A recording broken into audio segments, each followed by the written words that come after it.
श्री गणेशाय नमः।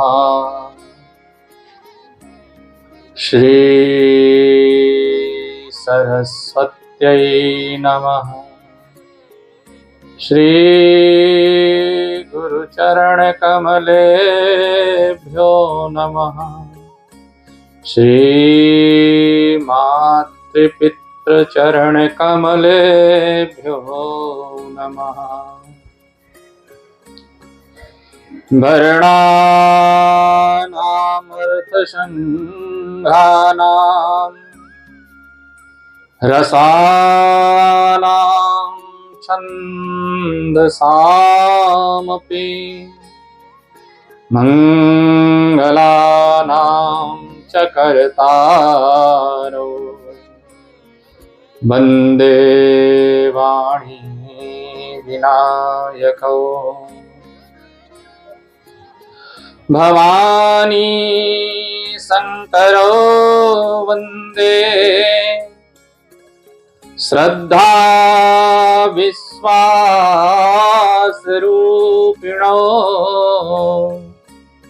याभ्यां विना न पश्यन्ति सिद्धाः स्वान्ताः स्वमीश्वरम्।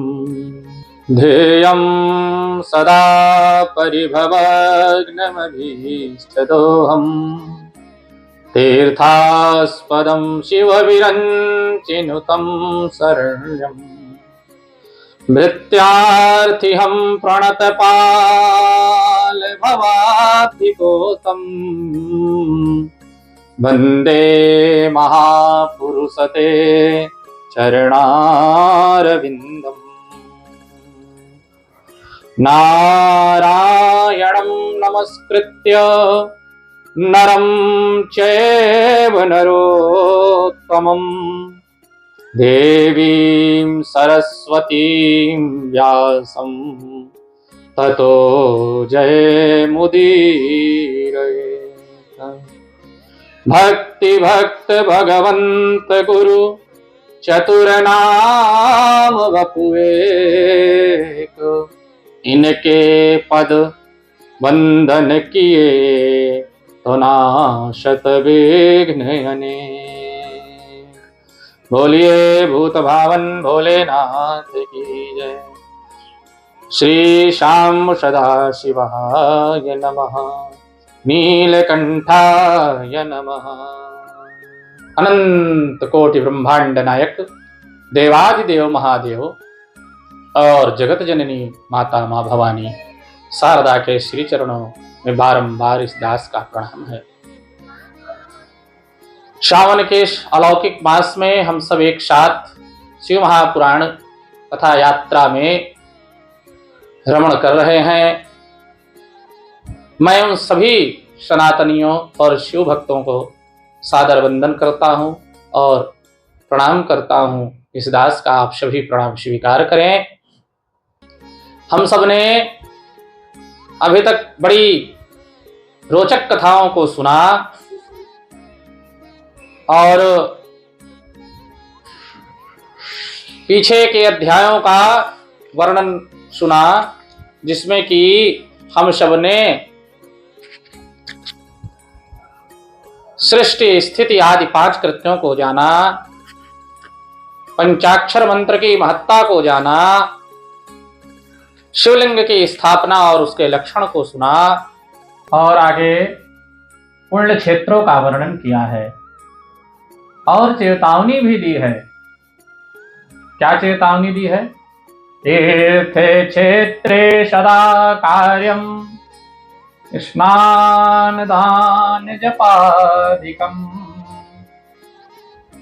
अन्यथा रोग दारिद्र्यम् ऊकत्वाद्याप्युन्यो नरः। ऊकत्वाद्यपि अनुयान नरः, अनुयान नरः कहा गया है।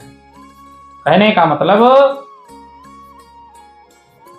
तीर्थ और क्षेत्र में जाने पर मनुष्य को सदा स्नान दान और जप आदि करना चाहिए, अन्यथा रोग, दारिद्रता, मूकता आदि दोषों का भागी होता है। सीधे सीधे समझने का मतलब है, तीर्थ में रहने वाले को दान पुण्य आदि करते रहना चाहिए। तीर्थ कोई पर्यटन का क्षेत्र नहीं है कि चलो घूम के आते हैं। गए तीर्थ में, गए मेला में, गए कुंभ प्रयाग में, सोचे कि घूम भी लेंगे, शाम को भंडारा पा लेंगे, तो नहीं, भंडारा खूब पाओ महाराज, लेकिन कुछ दान पुण्य जरूर करो। इस प्रकार तीर्थों का वर्णन किया है। आगे मोक्षदायक पुण्य क्षेत्रों का वर्णन किया है। सिंधु, गंगा और नदी के तट पर बहुत से पुण्य क्षेत्र बताए हैं। सरस्वती नदी परम पवित्र और 60 मुख वाली कही गई है, अर्थात उसकी 60 धाराएं हैं। जो विद्वान पुरुष सरस्वती की उन धाराओं के तट पर निवास करता है वह ब्रह्म पद को पा लेता है। गंगा 100 मुख वाली बताई गई है, उनके तट पर काशी आदि अनेक पुण्य क्षेत्र हैं। मकर राशि के सूर्य होने पर गंगा की तटभूमि पहले से भी अधिक प्रशस्त और पुण्यदायक हो जाती है। नर्मदा के 24 मुख बताए गए हैं, उसमें स्नान तथा उसके तट पर निवास करने से मनुष्य को वैष्णव पद की प्राप्ति होती है। इस प्रकार तमाम क्षेत्रों का वर्णन किया है। नैमिषारण्य तथा बद्रिकाश्रम में सूर्य और बृहस्पति के मेष राशि में आने पर यदि स्नान करे तो उस समय वहां किए हुए स्नान पूजन आदि को ब्रह्मलोक की प्राप्ति कराने वाला जानना चाहिए। सिंह और कर्क राशि में सूर्य की संक्रांति होने पर सिंधु नदी में किया हुआ स्नान तथा केदार तीर्थ के जल का पान एवं स्नान ज्ञानदायक माना गया है। गोदावर्यां सिंहमासे स्नायात सिंह बृहस्पतो। जब बृहस्पति सिंह राशि में स्थित हो उस समय सिंह की संक्रांति से युक्त भाद्रपद मास में यदि गोदावरी के जल में स्नान किया जाए तो वह शिवलोक की प्राप्ति कराने वाला होता है। यही सुंदर लाइन नासिक कुंभ का मुहूर्त है। जब बृहस्पति सिंह राशि में हो और उस समय सिंह की संक्रांति से युक्त हो, भाद्रपद मास हो और तट गोदावरी का, तो सुंदर गोदावरी के जल में स्नान किया जाए तो वह शिवलोक की प्राप्ति कराने वाला होता है। यही मुहूर्त रहता है जब नासिक में कुंभ होता है। बोलिए भक्त वत्सल भगवान की जय। अंत में बड़ी सुंदर बात कही है। क्या बात है? मानसं चा तथा पापम तादृशं नाशये द्विजा अमानसं वज्रलेपं तु कल्पकल्पानुगं तथा।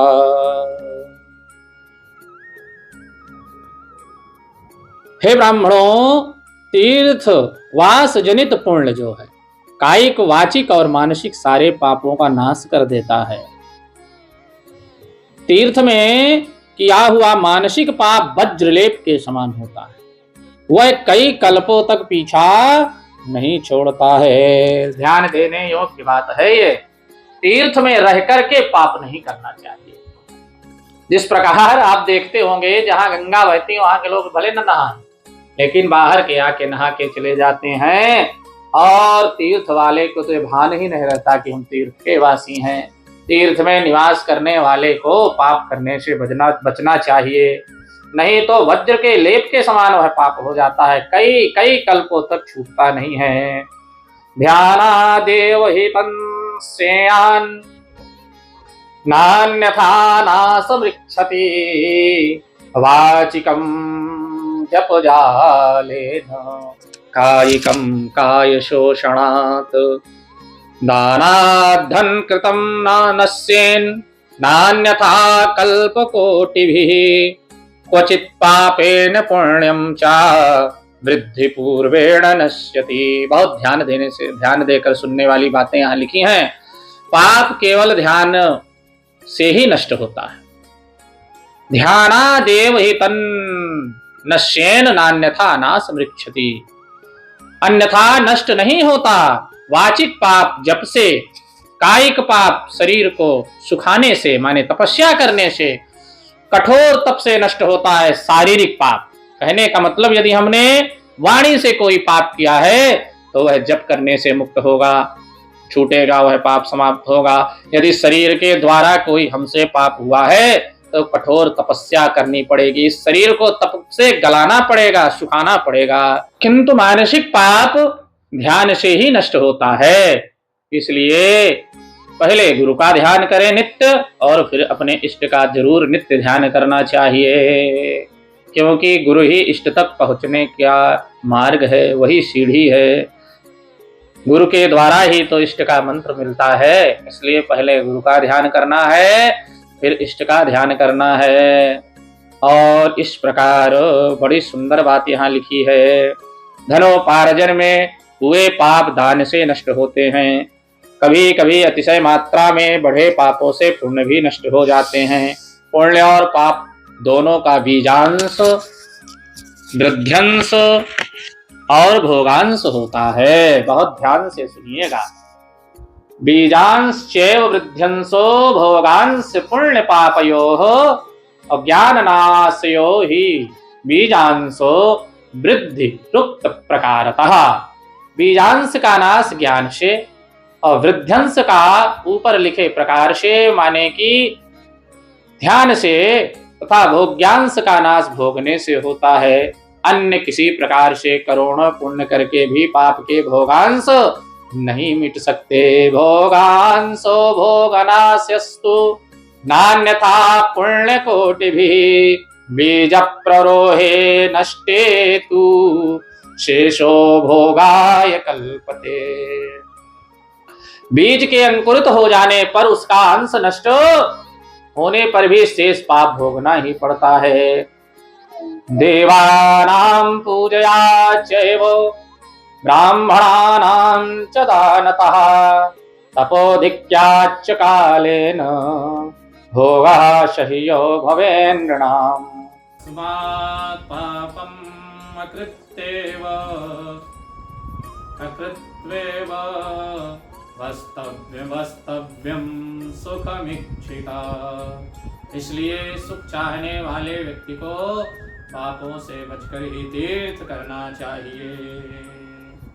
बोलिए भक्तवत्सल भगवान की जय। बहुत सुंदर भगवान की कथा चल रही है और मुझे उम्मीद है कि आप सब आनंदित हो रहे होंगे।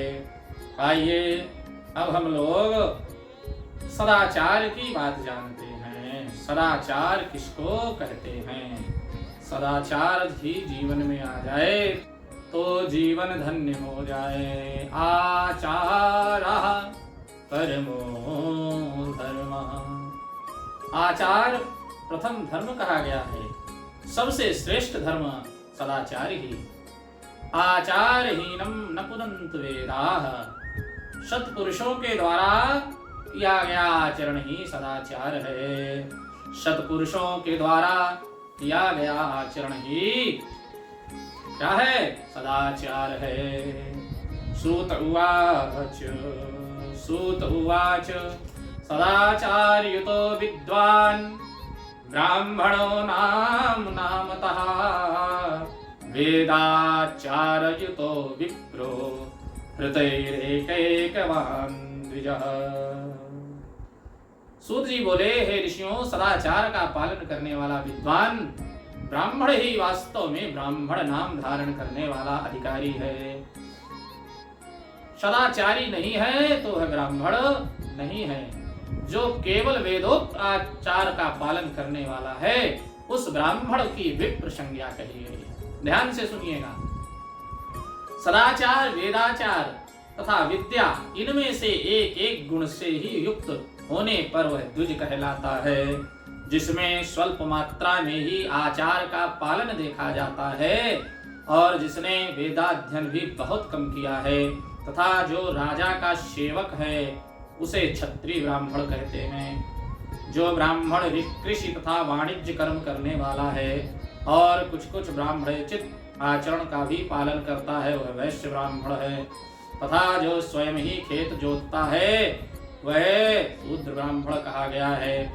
जो बहुत सुंदर बात एक लाइन आई है, बहुत ही अच्छी बात आई है।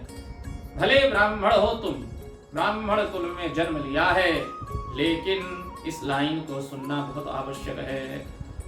असूयालु परद्रोही चंडाल द्विज उच्यते, चंडाल द्विज उच्यते। जो असूयालु परद्रोही, जो दूसरों के दोष देखने वाला और परद्रोही है, माने दूसरों का द्रोह करता है, दूसरों के प्रति सदा गलत सोचता है, उसे चांडाल द्विज कहते हैं, उसे चांडाल द्विज कहते हैं। और इस शिव महापुराण का यह परम नाद है, घोष है कि कभी भी किसी का दोष नहीं देखना चाहिए, सदा सभी की कल्याण की कामना करनी चाहिए, क्योंकि शिव तत्व का अर्थ ही कल्याण है। तुलसी इसकी बहुत सुंदर व्याख्या कर रहे हैं हमारे बाबा तुलसी।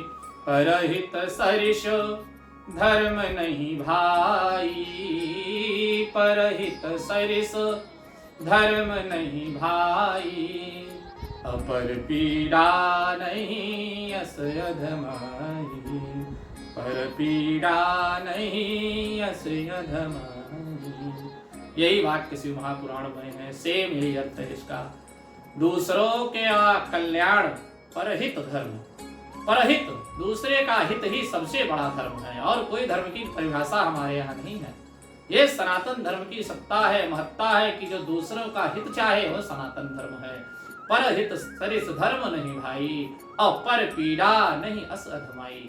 और जो दूसरों का द्रोह सोचता है, दूसरों को पीड़ित करना चाहता है, दूसरे के का अनभला चेतता है, उससे बड़ा अधम कोई नहीं है। और यहाँ शिव महापुराण में भी वाक्य आ रहा है, चांडाल द्विज उच्यते, वह चंडाल के समान है, और यदि ब्राह्मण है तो चंडाल द्विज कहलाएगा। इसी प्रकार अन्य वर्णों के भी बारे में आगे व्याख्या की गई है। बहुत बढ़िया सुंदर व्याख्याएं चल रही हैं, आनंद आ रहा होगा, आप लोग बहुत ध्यान से सुनिए। आगे बड़ा अच्छा वर्णन आता है, ध्यान से सुनिए। नद्यादि तीर्थ स्नाने तु वसनान वस्त्रम न शोधयेत, अवापि कूप गृहादौ तु स्नानादूर्ध्वं नयेत् बुधा।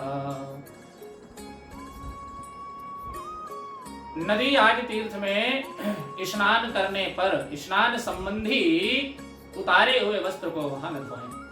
स्नान के पश्चात अथवा घर आदि में ले जाएं और वहां पत्थर पर, लकड़ी आदि पर, जल में या स्थल में अच्छी तरह धोकर उस वस्त्र को निचोड़ें।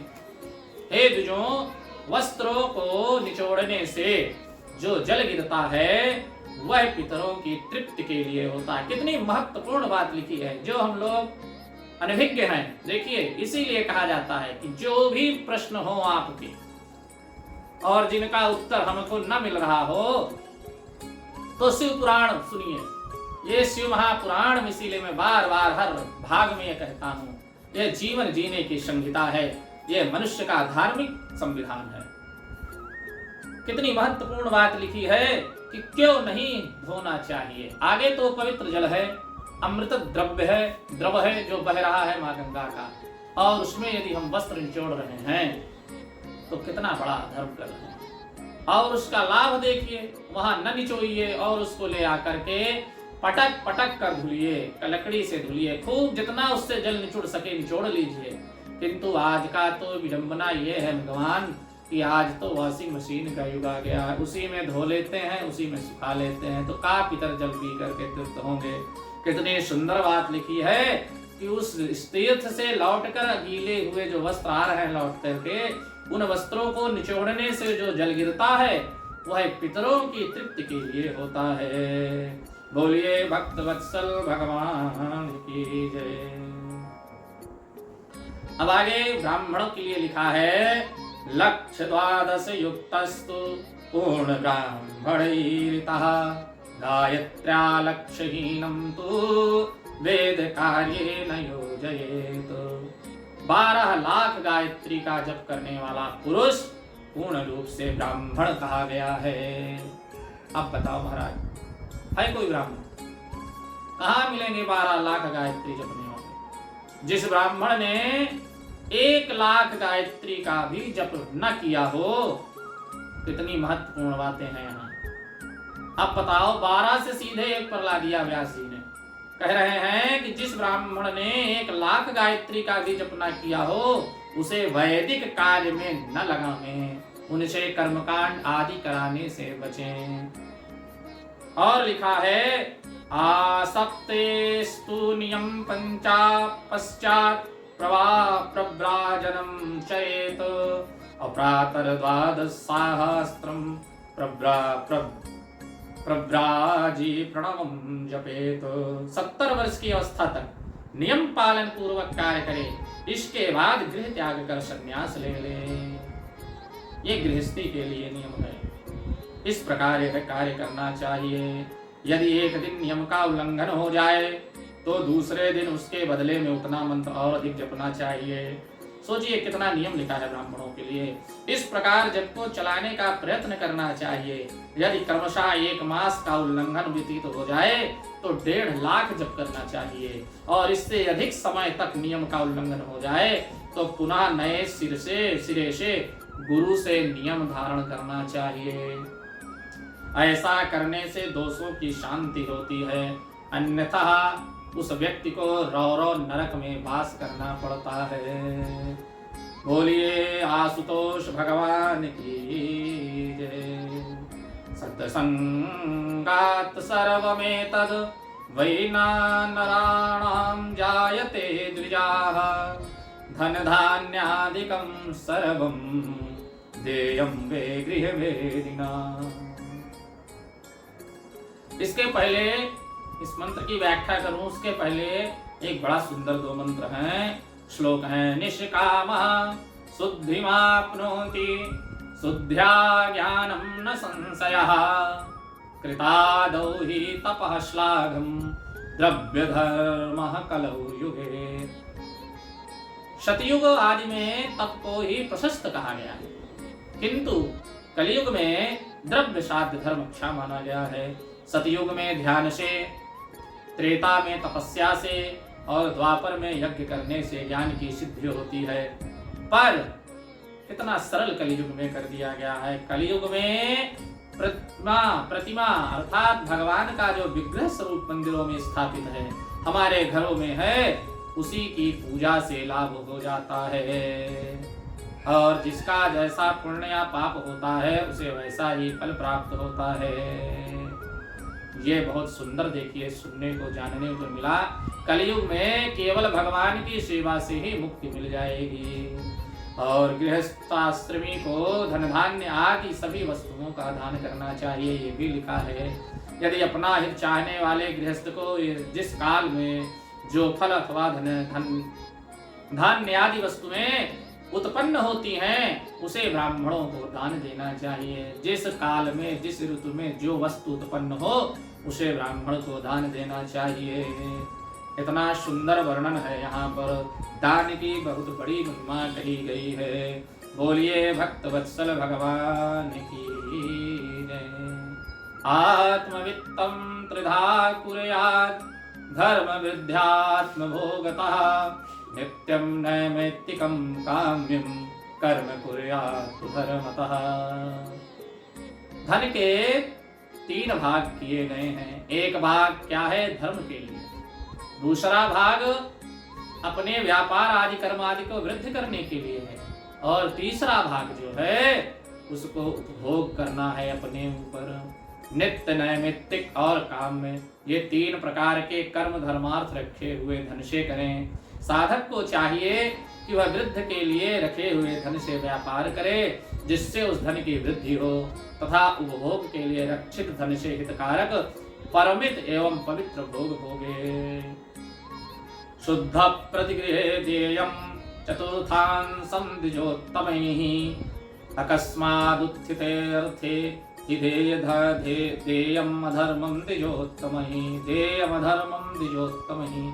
श्रेष्ठ ब्राह्मणों को दान में प्राप्त हुए शुद्ध पदार्थों का, देखिए ब्राह्मण को केवल दान लेना ही नहीं लिखा है, ध्यान से सुनिए, लिखा है श्रेष्ठ ब्राह्मण वही है जो दान पाकर के उसका चौथा अंश स्वयं दान कर दे। यदि उसको कहीं अकस्मात धन मिल जाए तो उसका आधा भाग दान कर दे। अपने भोग की समृद्धि के लिए ब्राह्मणों को बुलाकर दान करना चाहिए। किसी के द्वारा याचना करने पर अपनी शक्ति के अनुसार सदैव ही सब कुछ देना चाहिए। यदि मांगे जाने पर वह पदार्थ न दिया जाए तो दूसरे जन्म में वह ऋण चुकाना पड़ता है। इसलिए यदि कोई द्वार पर भिक्षार्थी आ जाए, कुछ मांग ले और हम समर्थवान हैं तो उस दान को जरूर कर देना चाहिए। अग्नि अंतिम बात इस अध्याय की है। अग्नि पूजा परा नित्यम गुरु पूजा रतास्तथा अब्राह्मणानां तृप्तिकराः सर्वे स्वर्गस्य भागिनः। नित्य अग्नि पूजा एवं गुरु पूजा में अनुरुक्त होते हैं तथा ब्राह्मणों को तृप्त किया करते हैं जो मनुष्य, वे सब लोग स्वर्ग के भागी होते हैं। बोलिए भूत भावन भोलेनाथ की जय। इस प्रकार अगले अध्याय में अग्नि यज्ञ, देव यज्ञ और ब्रह्म यज्ञ आदि का वर्णन किया है और भगवान शिव के द्वारा 7 वारों अर्थात 7 दिनों का निर्माण बताया गया है। उनमें देवाराधन से क्या मिलता है वह बताया गया है। आइए शीघ्राति शीघ्र उसको श्रवण कर लेते हैं। इस प्रकार भक्तों, विद्येश्वर संहिता के 14 अध्याय जो है, 14वें अध्याय में भगवान शिव के द्वारा 7 वारों का निर्माण बताया गया है। देवाराधन से विभिन्न प्रकार के फलों की प्राप्ति हम सब जानेंगे। इसके बाद सूर्य आदि 7 ग्रहों को, जो अपने ही स्वरूप भूत तथा प्राणियों के लिए सुख दुख के सूचक हैं, भगवान शिव ने 7 वारों का स्वामी निश्चित किया। वे सबके सब ग्रह नक्षत्रों के ज्योतिर्मय मंडल में प्रतिष्ठित हैं। शिव के वार या दिन के स्वामी सूर्य हैं, शक्त संबंधी वार के स्वामी सोम हैं, कुमार संबंधी दिन के अधिपति मंगल हैं, विष्णु वार के स्वामी गुरु हैं, ब्रह्मा जी के वार के अधिपति बृहस्पति हैं, इंद्रवार के स्वामी शुक्र और यमवार के स्वामी शनैश्चर हैं। अपने अपने वार में की हुई अपने अपने वारों में की हुई उन देवताओं की पूजा उनके अपने अपने फल को देने वाली होती है। सूर्य आरोग्य के और चंद्रमा संपत्ति के दाता हैं। मंगल व्याधियों का निवारण करते हैं, बुध पुष्टि देते हैं, बृहस्पति आयु की वृद्धि करते हैं, शुक्र भोग देते हैं और शनैश्चर मृत्यु का निवारण करते हैं। ये 7 वारों के क्रमशः फल बताए गए हैं जो उन देवताओं की प्रीति से प्राप्त होते हैं। अन्य देवताओं की भी पूजा का फल देने वाले भगवान शिव ही हैं। देवताओं की प्रसन्नता के लिए पूजा की 5 प्रकार की पद्धति बताई है भगवान ने। उन देवताओं के मंत्रों का जप यह पहला प्रकार है। उनके लिए होम करना दूसरा, दान करना तीसरा तथा तप करना चौथा प्रकार है। किसी वेदी पर, प्रतिमा में, अग्नि में अथवा ब्राह्मण के शरीर में आराध्य देवता की भावना करके 16 उपचारों से उनकी पूजा या आराधना करना 5वां प्रकार है। इस प्रकार से भगवान शिव ने वारों की महिमा गाई है।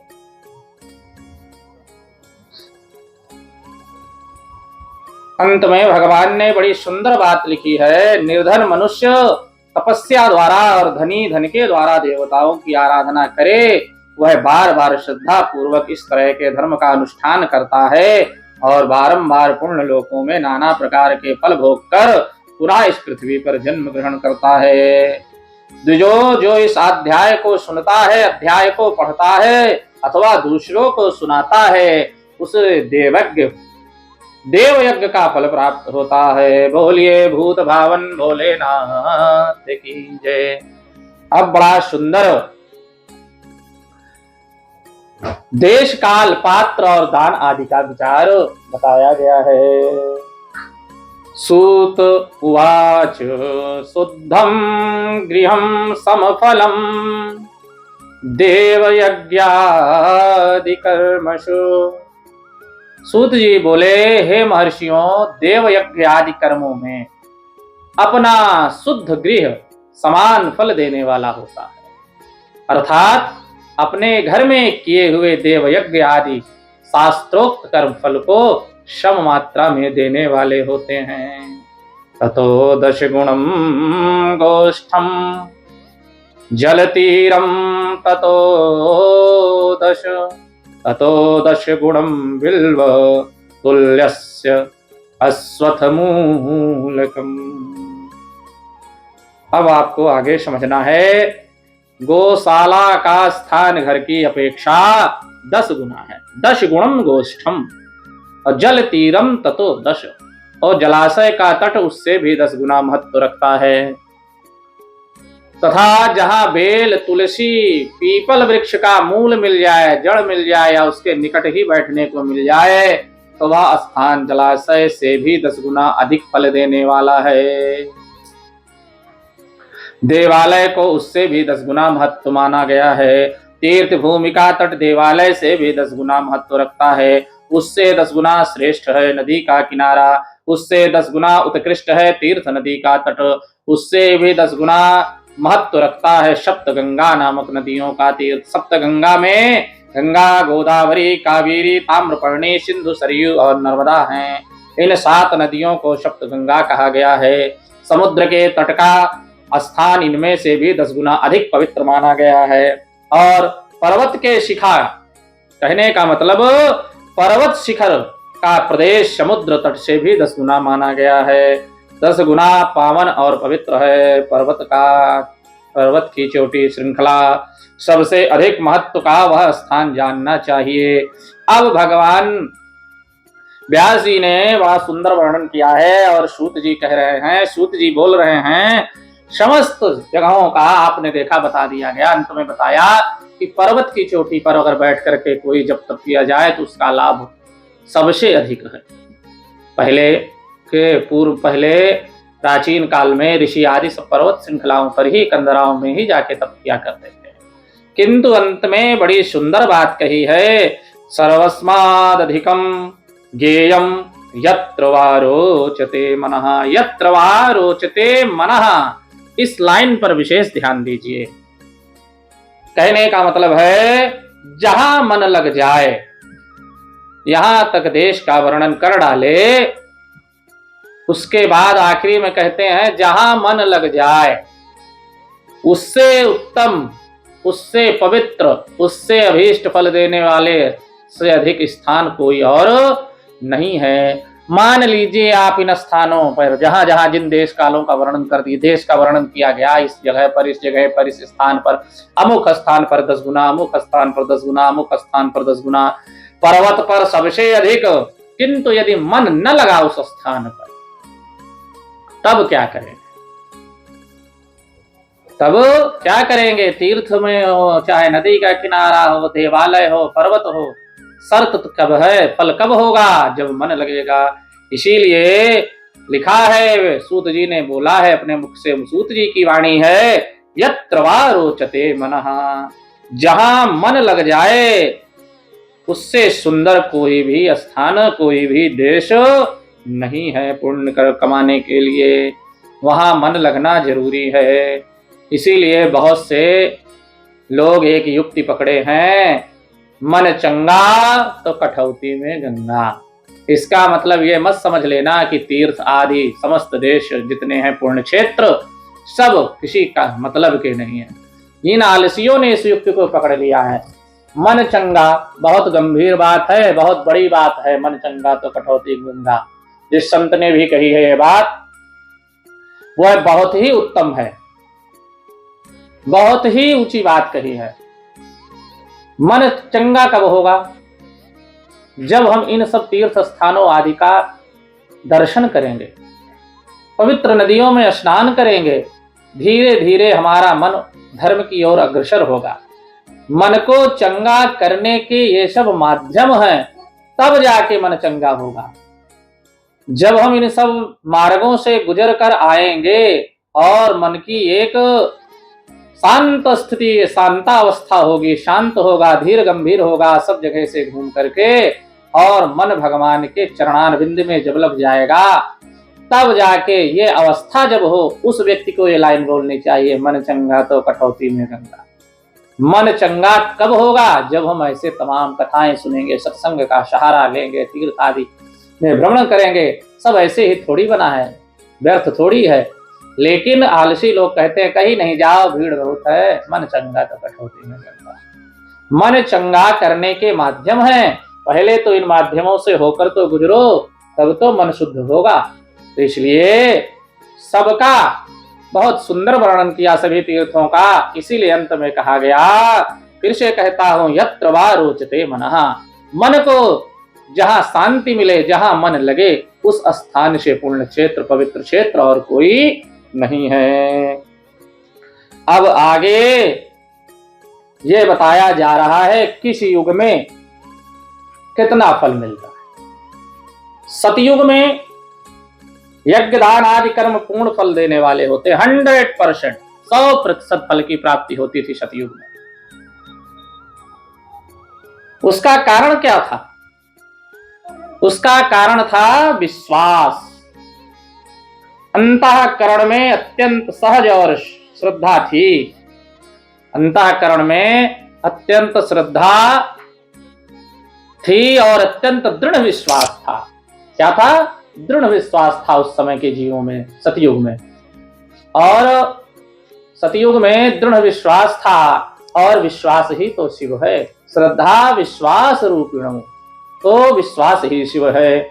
व्यक्ति को वस्तु से लाभ नहीं होता, व्यक्ति से भी लाभ नहीं होता, अपनी श्रद्धा और अपना विश्वास ही लाभप्रद है।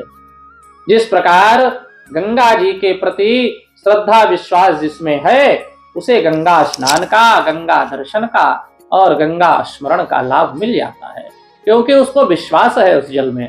और उसी गंगा जल में तमाम जली जीव विचरण करते हैं, तैरते रहते हैं, बहते रहते हैं, किंतु उनको उनकी वह गति नहीं होती जो गंगा जल में अन्य जीव जाकर, अन्य मनुष्य प्राणी लोग जाकर के पूर्ण विश्वास से गोता लगाते हैं, जो उनकी गति होती है।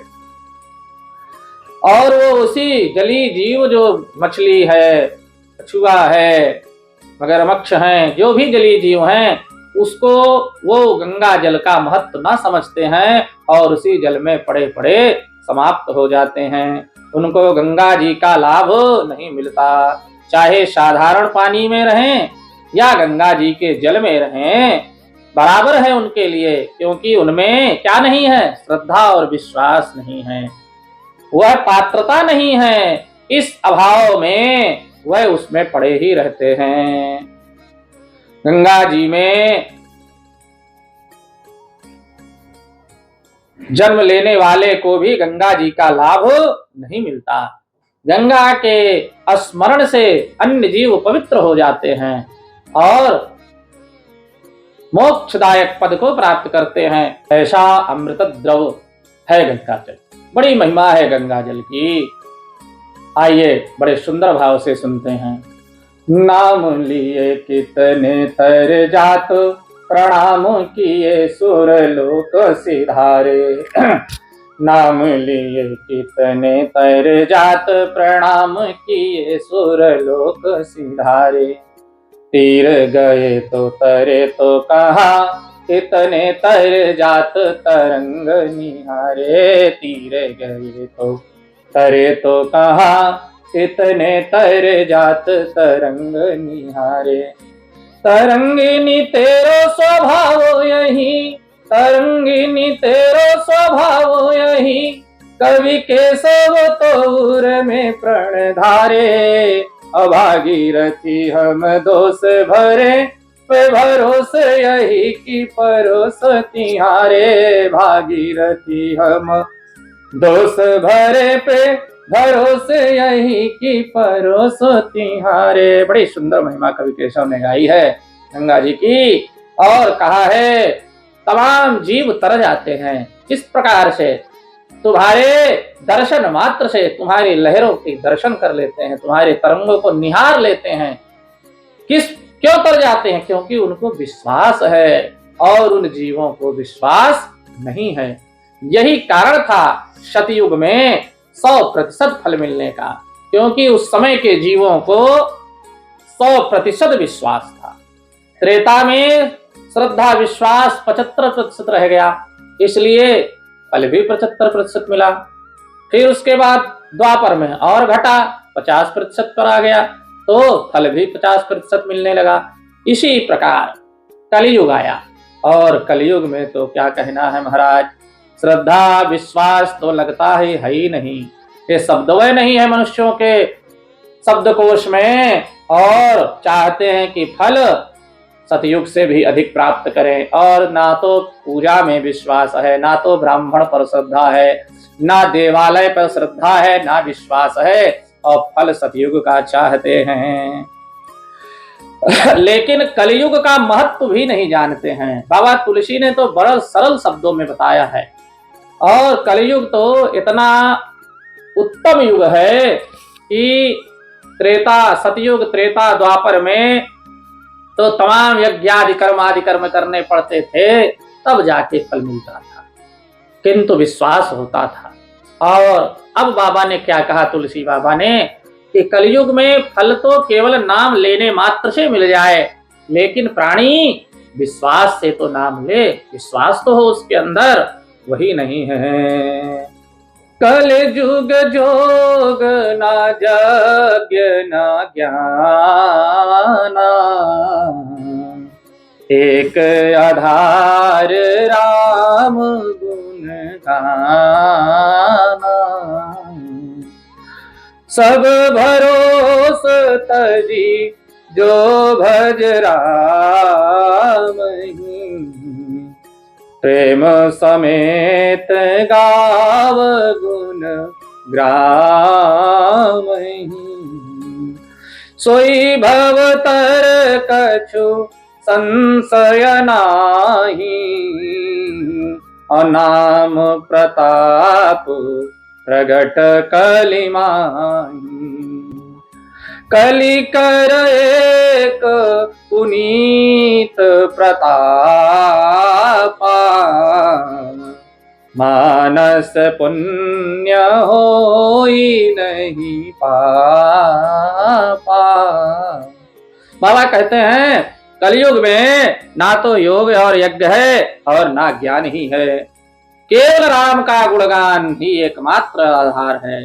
अतएव सारे भरोसे त्यागो, किसी पर भरोसा की आवश्यकता नहीं है, केवल मेरे राम पर भरोसा रखो और उसे प्रेम सहित भजो। और उनके गुण समूहों को जो गाता है वो क्या पाता है, सोई भव तर कछु संशय नाही, वही भव सागर से तर जाता है। नाम प्रताप प्रगट कलि माही, इसमें कुछ भी संदेह नहीं है। बस शर्त क्या है, कल युग समयुग आन नहीं, जो नर कर विश्वास, अगाही राम गुण गण विमल, भवतर भी नहीं प्रयास। यही है सतयुग के जीवों में जो बाबा कह रहे हैं। अब कलयुग के जीवों को केवल विश्वास जागृत कर लें, और उसको जगाने के लिए भगवान शिव की कृपा चाहिए। शिव आएंगे तो विश्वास स्वतः मन में आ जाएगा, हृदय में आके स्थापित होगा। बाबा कहते हैं यदि मनुष्य विश्वास करे तो कलयुग के समान दूसरा युग नहीं है। इस युग में श्री राम जी के निर्मल गुण समूहों को गाकर मनुष्य बिना ही परिश्रम संसार से मुक्त हो जाएगा, माया मोह के बंधन से छूट जाएगा। बस विश्वास से एक बार तो नाम ले भगवान हरि का, राम का, शिव का विश्वास होना चाहिए। यदि विश्वास होगा कलयुग के जीवों को भगवान पर, श्रद्धा पर, उसकी पूजा पर, उसकी पद्धति पर, उसके भक्तों पर, तो अवश्य ही कलयुग में भी 100% फल की गारंटी है, इसमें तनिक भी संशय नहीं है। और कलयुग में 25% फल है, इसको भूल जाइए, विश्वास से भगवान को जपिए। और अगर नहीं जप सकते हैं भाई तो उसका भी हमारे पुराणों में, तमाम ग्रंथों में उसका भी उपाय है। और उपाय उसका किसके पास भैया? पंडित जी लोगों के पास है। समस्त कर्मकांड पद्धति में लिखा है, जो भी जपदान शांति के अनुष्ठान हैं उनके लिए लिखा है, कलौ चतुर्गुणम प्रोक्तम। कलयुग में कोई भी साधन चौगुना कर देने से पूर्ण लाभ मिलता है। क्यों? देख, 25% फल है अगर कलयुग में, तो हम किसी भी जप को यदि 4 गुना कर देंगे तो 100% हो जाएगा कि नहीं हो जाएगा? उसी प्रकार इसलिए आज्ञा है शास्त्रों की कि कलयुग में कोई भी अनुष्ठान करावें तो उसको चौगुना करावें। जो जब संख्या लिखी हो उससे चौगुना करें तो अवश्य ही लाभ प्राप्त होगा। चाहे दान हो, पुण्य हो, जप हो, तप हो, सब चौगुना करोगे तो कलयुग में लाभ मिलेगा, इसमें संशय नहीं है। सूर्य संक्रांति के, अब आगे बताते हैं सूत जी, सूर्य संक्रांति के दिन किया हुआ सत्कर्म पूर्वोक्त शुद्ध दिन की अपेक्षा 10 गुना फल देने वाला है, और उससे भी अधिक विश्व नामक योग में किया गया हुआ कर्म फल देता है। दक्षिणायन आरंभ होने के दिन अर्थात कर्क की संक्रांति में किए हुए पूर्ण कर्म का महत्व विश्व से भी 10 गुना अधिक माना गया है। इस प्रकार बताते हैं और आगे कहते हैं, मकर की संक्रांति में किया हुआ दान पुण्य 10 गुना है, सबसे 10 गुना है। आगे है, अब और आगे बढ़ते हैं तो कहते हैं कि चंद्र ग्रहण का महत्व और है, चंद्र ग्रहण में किए गए दान पुण्य और 10 गुना अधिक फल देते हैं। अंत में सूर्य ग्रहण का समय सबसे उत्तम बताया गया है, उसमें किए गए पुण्य कर्म का फल चंद्र ग्रहण से भी अधिक है और पूर्ण मात्रा में होता है। इस बात को विज्ञ पुरुष जानते हैं।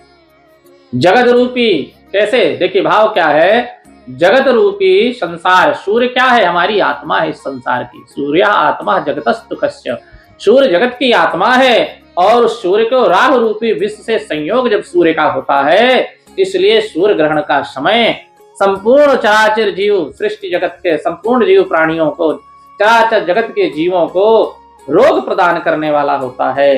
अतः उस विश्व की शांति के लिए उस समय स्नान, दान और जप करना चाहिए। वह काल विश्व की शांति के लिए उपयोगी होने के कारण पुण्यप्रद माना गया है।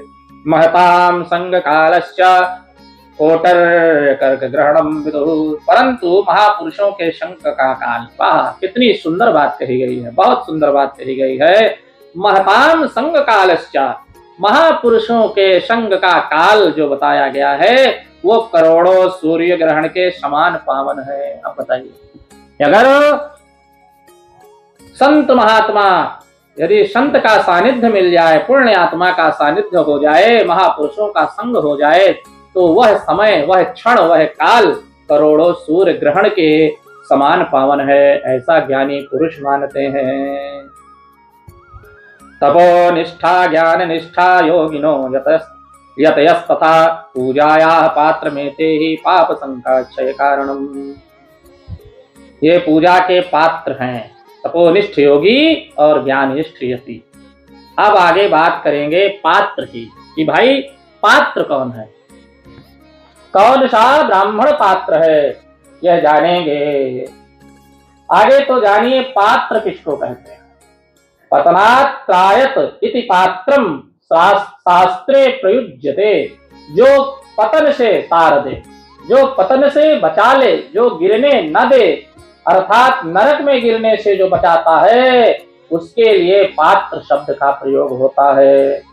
वह दाता को पाप से त्राण प्रदान करने के लिए करके कारण पात्र कहलाता है। धातुश्च पातकात् त्राणात् पात्रम इति अभिधीयते, वह दाता को पाप से त्राण प्रदान करने के कारण पात्र कहलाता है। समझ में आ रहा है? जो दान देने वाला है तो ऐसे सुपात्र को दान दे। पात्र माने जो गिरने से बचाता हो, पात्र होगा तभी तो दान ग्रहण करने पर आपको लाभ होगा।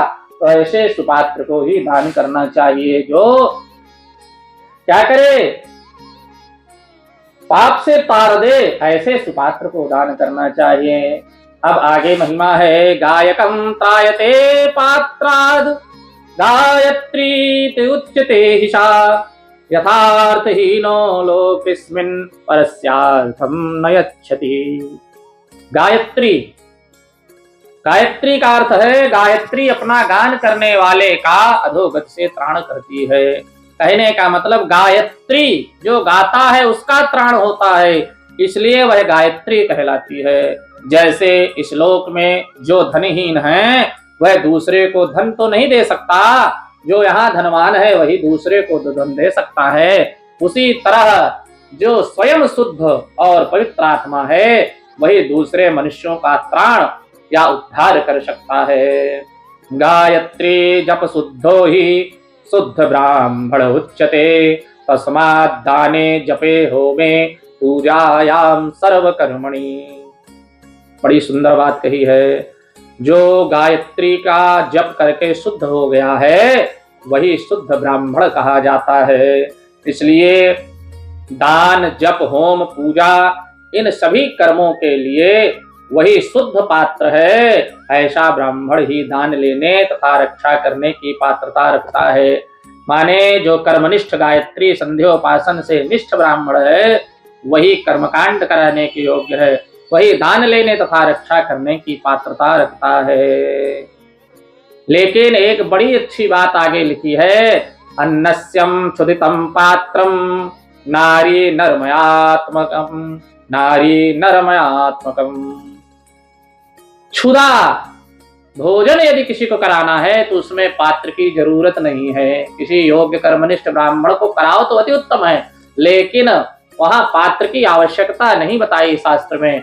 भूख जिसको लगी है, जिस भूखे को भोजन करा दीजिए, उसकी जात पात मत पूछिए। स्त्री हो या पुरुष, जो भी भूखा हो वही अन्नदान का पात्र है। श्रेष्ठ ब्राह्मण को समय पर बुलाकर उसे धन अथवा उत्तम वाणी से संतुष्ट करना तो चाहिए, इससे अभीष्ट फल की प्राप्ति होती है। लेकिन भूखे को भोजन कराना परम धर्म है, प्यासे को पानी पिलाना परम कर्तव्य है। इस प्रकार से भगवान सूत ने वर्णन किया है।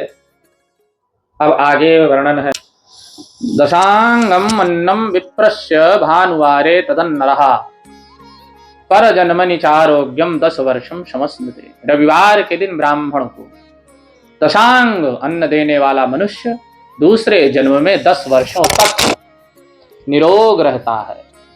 क्या रहता है? निरोग रहता है। बहुत सम्मान पूर्वक, बड़ा सुंदर बताया है। ये नहीं कि पंडित जी को फोन कर दिया, पंडित जी आइए भोजन कर लीजिए, ना, बड़े सम्मान पूर्वक जाइए, निमंत्रण दीजिए और बुलाइए उनको सम्मान से। चंदन आदि से उनका मस्तक पर लेपन करिए, पाद सेवन करिए, वस्त्र गंध आदि से पूजा करिए। फिर कुछ मिष्ठान हो, घी के, आगे तो घी के मालपुए लिखे हैं, यदि ना हो तो मिष्ठान आदि सुंदर से भोजन कराइए। और भोजन कैसा हो? 6 रस हो उसमें, व्यंजन दक्षिणा सहित हो और तांबूल हो, नमस्कार हो और अनुगमन हो। शुरुआत दशांग की कहां से हुई? 10 अंग यही बताए गए हैं, ब्राह्मण भोजन के 10 अंग कहे गए हैं। माने इन 10 अंगों से जब ब्राह्मण को भोजन कराइए तो वह व्यक्ति निरोगी होता है, उसको कोई रोग ग्रसित नहीं कर सकता। और वो 10 अंग की शुरुआत कहां से? कि पहले आदर सहित बुलाने जाइए, बुलाकर लाइए। और अंतिम भी क्या है? जब आप तांबूल नमस्कार हो जाए तो नमस्कार करके ही पीठ मुड़ के न घर के अंदर चले जाइए, जहां तक वह जा रहा हो, माने गेट के बाहर तक, पैदल तक, कुछ दूर तक उसका अनुगमन अवश्य करें। ये अन्नदान के 10 अंग कहे गए हैं। फिर से बता दूं, बुलाइए सम्मान पूर्वक, चंदनादि से अभ्यंग करिए, पाद सेवन करिए, वस्त्र पहनाइए, सुंदर गंध आदि से पूजन करिए, घी के मालपुए आदि सुंदर भोजन, 6 रस व्यंजन दक्षिणा सहित तांबूल नमस्कार और अनुगमन, ये अन्नदान के 10 अंग कहे गए हैं। 10 ब्राह्मणों को लिखा है महाराज, 10 ब्राह्मणों को रविवार के दिन दशांग अन्न का दान करने वाला 100 वर्षों तक निरोग होता है। इस प्रकार आगे अन्नदान की महिमा बताई है।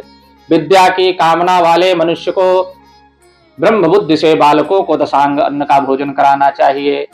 यदि विद्या चाहिए तो बालकों को दशांग अन्न का दान करना चाहिए। पुत्र की कामना वाले को विष्णु बुद्धि से युवकों को दान करना चाहिए और ज्ञान प्राप्ति की इच्छा वाले को रुद्र बुद्धि से वृद्ध जनों को दान देना चाहिए। इसी प्रकार बुद्धि की कामना वाले करने वाले को श्रेष्ठ मनुष्यों को सरस्वती बुद्धि से बालिकाओं को दशांग अन्न का दान करना चाहिए। सुख भोग की कामना वाले श्रेष्ठ जनों को लक्ष्मी बुद्धि से युवतियों को दान देना चाहिए, तो सभी मनोकामनाएं पूर्ण होती हैं। भूदानं तु प्रतिष्ठार्थं इहि चामुत्र च दुया तिलदानं बलार्थमहि सदा मृत्युंजयं विदुः। हे ब्राह्मणों, भूमि का दान इहलोक और परलोक में प्रतिष्ठा की प्राप्ति कराने वाला है। बड़ा महिमा है भूमिदान की। तिल का दान बलवर्धक एवं मृत्यु का निवारक कहा गया है। बोलिए भक्त वत्सल भगवान की जय। इस प्रकार तपस्या और दान ये दो कर्म मनुष्य को सदा करने ही चाहिए तथा ऐसे गृह का दान करना चाहिए जो अपने वर्ण और गुण से सुशोभित हो। बड़ी महिमा दान की गाई गई है। ईश्वरार्पण बुद्धि से ईश्वर को अर्पित करते हुए इस बुद्धि से यज्ञ दान आदि कर्म करके मनुष्य मोक्ष फल को प्राप्त करता है, मोक्ष फल का भागी होता है। या इमं पठते ध्यायं या शृणोति सदा नरः तस्य वै धर्म बुद्धिश्च ज्ञान सिद्धि प्रजायते।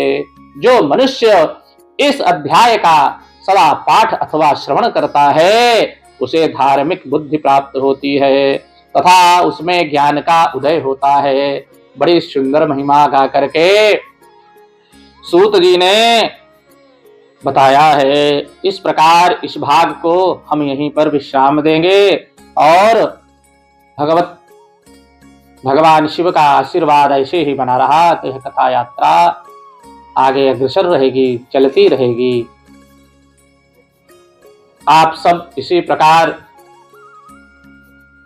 इस यात्रा में मेरे साथ इसी तरह चलते रहिए। यह भगवान की मर्जी है, इसमें ना आपकी मर्जी है ना हमारी मर्जी है। आगे के अध्याय में पार्थिव पूजन की महिमा सुनेंगे, मृत्तिका आदि से निर्मित देव प्रतिमाओं की पूजन की विधि सुनेंगे, उनके लिए नैवेद्य का विचार जानेंगे। विशेष मास वार तिथि पर भी कुछ चर्चा होगी। ऐसे सुंदर भाग को जानने के लिए सुनने के लिए सावन मास चल रहा है और सावन मास में मृत्तिका से निर्मित देव प्रतिमा पार्थिव पूजन का बहुत दिव्य वर्णन किया गया है। आगे मृत्तिका आदि देवी देवताओं के पूजन की विधि जानेंगे, नैवेद्य का विचार जानेंगे। इस प्रकार से हम लोग आगे बढ़ेंगे। फिर षडलिंग प्रकार स्वरूपों को जानेंगे, स्थूल रूप का विवेचन जानेंगे, जप की विधि एवं महिमा जानेंगे। शिवलोक के अनर्वचनीय वैभव का निरूपण होगा। शिव भक्तों के सत्कार की महत्ता है। तमाम रहस्य हैं। धीरे धीरे धीरे धीरे कितना कहा जाए। और इन सब कथाओं को सुनने के लिए शर्त यह है कि श्रद्धा और विश्वास से जुड़े रहना है। बाबा महाकाल की जय जय करना है और कमेंट बॉक्स में हर हर महादेव लिखना है, तो आपकी उपस्थिति दर्ज होती रहेगी और मुझे बल प्रदान होता रहेगा। मुझे बल देंगे आप। बाबा की जय जयकार से जगत को बल मिलता है। तो मैं तो एक दास हूँ, दासानुदास हूँ। इसलिए आप सभी बड़े प्रेम से कथा सुन रहे हैं और इसी प्रकार सुनिए। और इस श्रावण मास में शिव महापुराण के पुण्य से अनुग्रहित होइए और बाबा की कृपा का रसास्वादन करिए। बाबा हम सब पर इसी प्रकार कृपा करते रहें। और आज यहीं पर विश्राम लेंगे।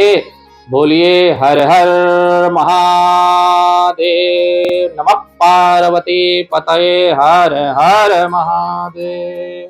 शांति शांति शांति।